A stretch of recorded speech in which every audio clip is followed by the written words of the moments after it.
नमस्कार भावांनो बहिणींनो, छकू दिदीचा इशा असतोय माझ्यासोबत. मम्मी तू मला काम का लावते इथलं? तर मग म्हणणं आहे छकू दिदीला कंप्लीट भाज्या शिकवेले तर आईनं छकू दिदी पंचाच भाज्यात आरवळत नाही.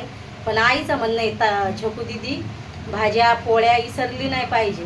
जर छकू दिदी स्वयंपाक करू नाही दिला तर मग लेकरं इसरून जाते. तर मग म्हणणं म्हणजे आई बाबा म्हणते स्वयंपाक इसरू नाही द्यायचा. छकू दिदीला भारी भारी भाज्या बनवते आणि तिच्या पप्पाला तिच्या हातच्या भाज्या लय पसंत येतात.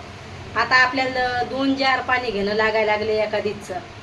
आता लेकरं बाळ झालेत घरात, पाहुणे येले तर मग लेकरा ऐकून राहिला आपला जार चालू. म्हणजे जार नाही, थर्मास चालू ठेवलं कोण म्हणजे बंद नाही केलं बरोबर.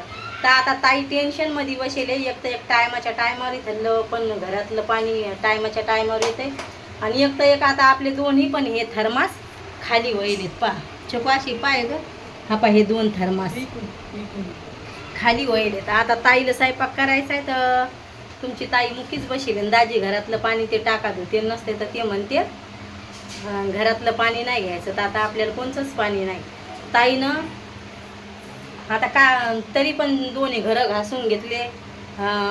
आपल्या पणगाचा कडा फात चाललाय तर मी दाजीला किती वेळ सांगायला लागले कडा फाना आपल्या पणगाचा म्हणजे लय हात चाललाय. तर तो बराबर केला. ते बॅगी आहेत पणगाच्या. म्या म्हणलं चांगले कपडे म्हणजे बॅगी ठेवले साड्याच्या याच्या पणगात.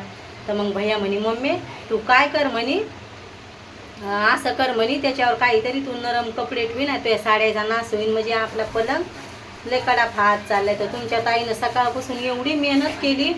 भैयाच्या कपड्याच्या घड्या केल्या, पलंग बराबर केला, पणगातल्या बॅगी बराबर केल्या, पणगाच्या खालचं झाडून घेतलं, कपडे धुतले. म्हणजे आता मला आहे ना लय काम केलं ना तर मग हात दुखतोय, हाताची नस दबती. तर आता दिवसभर काम करणं लागायले ना तर माझ्या हाताची नस लय दुखायला लागली. मला डॉक्टरनं पण सांगेले जास्त आहे हाताने एवढं काम नाही करायचं. लय काम केलं ना तर मग हात लय दुखतोय लगे. तर आज लय ठणक लागेले माझ्या हाताला, लय हात दुखायला लागलाय. मग लय काम ओढलं म्हणजे माझ्या हाताची नस दबती आहे उजव्या. तर मग लय ठणकतोय. घर जर साफ करायचं असलं तर मग हात ठणकतोय, लय ठणकतोय का लय. आता ठणक लागेले. आता ताईला अजून दाजीला हिरव्या मिरच्यातली उडदाची डाळ बनवायची आणि एवढ्या जणांचा आता स्वयंपाक करायचा.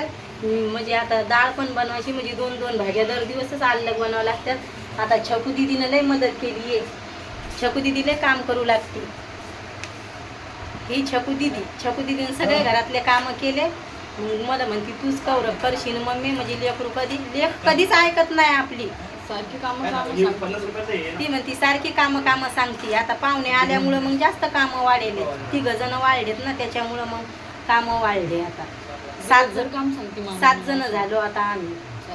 तर मग कामं तर मग ती म्हणती सारखे मम्मी कामं सांगते. पण आपली लेक कधीच ऐकत नाही. लेकीच्या जातीला कधी पाहायचं लय माया असते. तिला स्वतःच्या माईची कधी काळजी होती लेकीला. मै छकू दिदी लय मदत करते मला. देवानं माणसाला लेख द्यायलाच पाहिजे. ते आपल्या माईचं कधी समजून घेते बापा. आपल्या माईला दिवसभर कामं जाते का असं का तसं लय काम करते माई छकू दिदी. आणि असं नाही छकू दिदीच काम करते. भैया गेला दुकानातून डाळ आणून दिली, मसाला आणून दिला. दोन्ही लेकरं चांगले आहेत, कामं करू लागतात. आणि असं करते लय कालवा नका करू. तर ते कामं करू लागतात. भैया दुकानात गेला सामान आणून दिलं. छकू दिदीनं कामं घरं घासले, कपडे धुवून टाकले.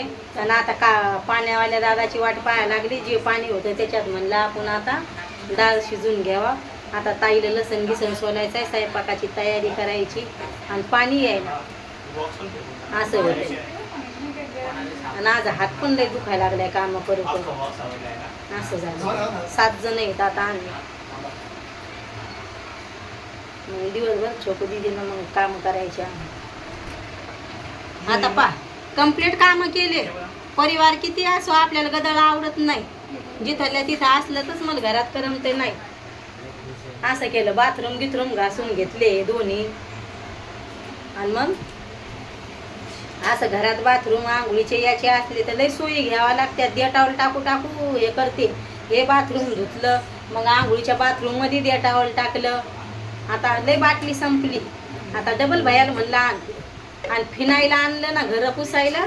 दाजीनं आणलं होतं पण माझ्या हातात लय भडभड आग होती. मग मी काय करते डेटॉल टाकून घरं पुसते. असं करत असते मी.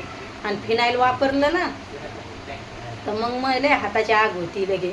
आणि कपडे धुवायचं पावडरनं कपडे धुतले, मग आता लय मोठे कपडे हे राहतात, मग त्याच्यात टाकून धुतले ना, मग हे जोडव्याचे बोटं सळले होते साबण सोड्यानं, म्हणजे मला तसं होतंय सारखं. मग पाण्यात पाय राहिले तर मग लगे मा भैया म्हणू लागला, मम्मी जोडव्यातले ते पाय जोडवे काढून ठेवे म्हणे जोडवे. म्हणजे मग इथले पायाची आग होऊ लागली. दाजी गेले आता कामावर. मी आज दाजीला म्हणलं लवकर उठायचं, घरातले कामं लवकर होतेत म्हणलं, आणि मग माणूस मोकळं होतंय म्हणलं. दिवसभर दुसऱ्या माणसाला पण कामात राहावं लागतंय, सकाळी लवकर लय आळस करायचा नाही. दाजीला काय झालं, ताक पिऊ लागली तर दाजीची झोप उडानच गेली. म्हणलं हे ताकाचं नाटक बंद करा. आणि आमच्या इकडं दुधाचे भाव लय वाढले, तर तुमच्या इकडे किती भाव वाढले नक्की सांगा कमेंटमध्ये. तर आता सुरतला लय भाव वाढलेले दुधाचे, असं होतंय. भैया म्हणतोय मम्मी मी तर चहा घेत नाही तर मला काही टेन्शन नाही, असं होतं. आहे छकू. मग दाजी म्हणलं पटकन उठायचं, सांडच घे ना, असं म्हणलं. आणि दाजीचं भावांनो बहिणींनो एकच खाणं असतंय, पोळ्या उरेला असल्या, 2 जर पोळ्या उरेला असल्या तर तुमच्या दाजी म्हणतील वैसू मला कुटके म्हणून देवा. सारखं लगे दाजी चिकन हे काहीच खात नाही तुमचे, म्हणजे आमचे दोन्ही लेकरं खात नाही. तर आमच्या घरी जास्त चिकन बनतच नाही, आमचा परिवार कोणीच खात नाही. माझे लेकरं बाळ, हारसूचे पप्पा नाही, कोणी नाही, मग साधंच जेवण बनवायचं. आणि हारूला कसं आहे, म्हणजे भैयाला घर निर्मळ असलं तरच त्याला करमतंय जिथाले तिथं. दाजीचं तसंच म्हणते, पायाला माती नाही लागली पाहिजे तेव्हा मग तुमच्या दाजीला घरात करमतंय. मग सगळ्या साफसफाया केल्या. आता तुम्हाला तर सांगेलच हे मागं मोटर बी म्हणजे पाणी टायमाच्या टायमाला नव्हतं येऊ लागलं. समोरचं घर मी साफ केलं, मागचं राहिले तर भैयाला म्हणलं मला पेपर कधी आणून देतो. रात्रीच्या टायमाला करीन मी पण घर साफ, पण आता कसं झालंय म्हणजे काढी जात नाही तिथं मोटर चालू करायचं, मग त्याच्यामुळं मी आरबळले. नाही तर मला नाही आवडत धूळ, असं आवडत नाही आळशिवानी. मला सगळे कामं कंप्लीट पाहिजेत मला लगे घरातले. आपल्याला करमत नाही असं मुक म्हणजे असं आळसल्यावानी. जेव्हा कामं झाले तेव्हा पाहायचं माझ्या चेहऱ्यावर हशी. खरं बोलली मामांना मावशांना मम्मी. हां तसं मग मला नाही आवडत ते. मग भैयाला माहिती आहे, भैयाला पण असं म्हणतोय मम्मी जिथल्या तिथं. मग भैयाच्या कपड्याच्या घड्या केल्या, ते पुसून घेतलं, कूलर पुसून घेतलं, छकू दिदीनं घर घासलं आणि मी पुसून घेतलं. तर आता स्वयंपाकच राहिला. आता मग स्वयंपाक करावं लागेल. पाण्यावाले दादा आल्यावर तुम्हाला सांगलेच आमचा थर्मास चालू राहिला होता. व्हिडिओ कसा वाटतोय नक्की सांगा भावांनो बहिणींनो कमेंटमध्ये. बाय भावांनो बहिणींनो, भेटते उद्याच्या व्हिडिओमध्ये.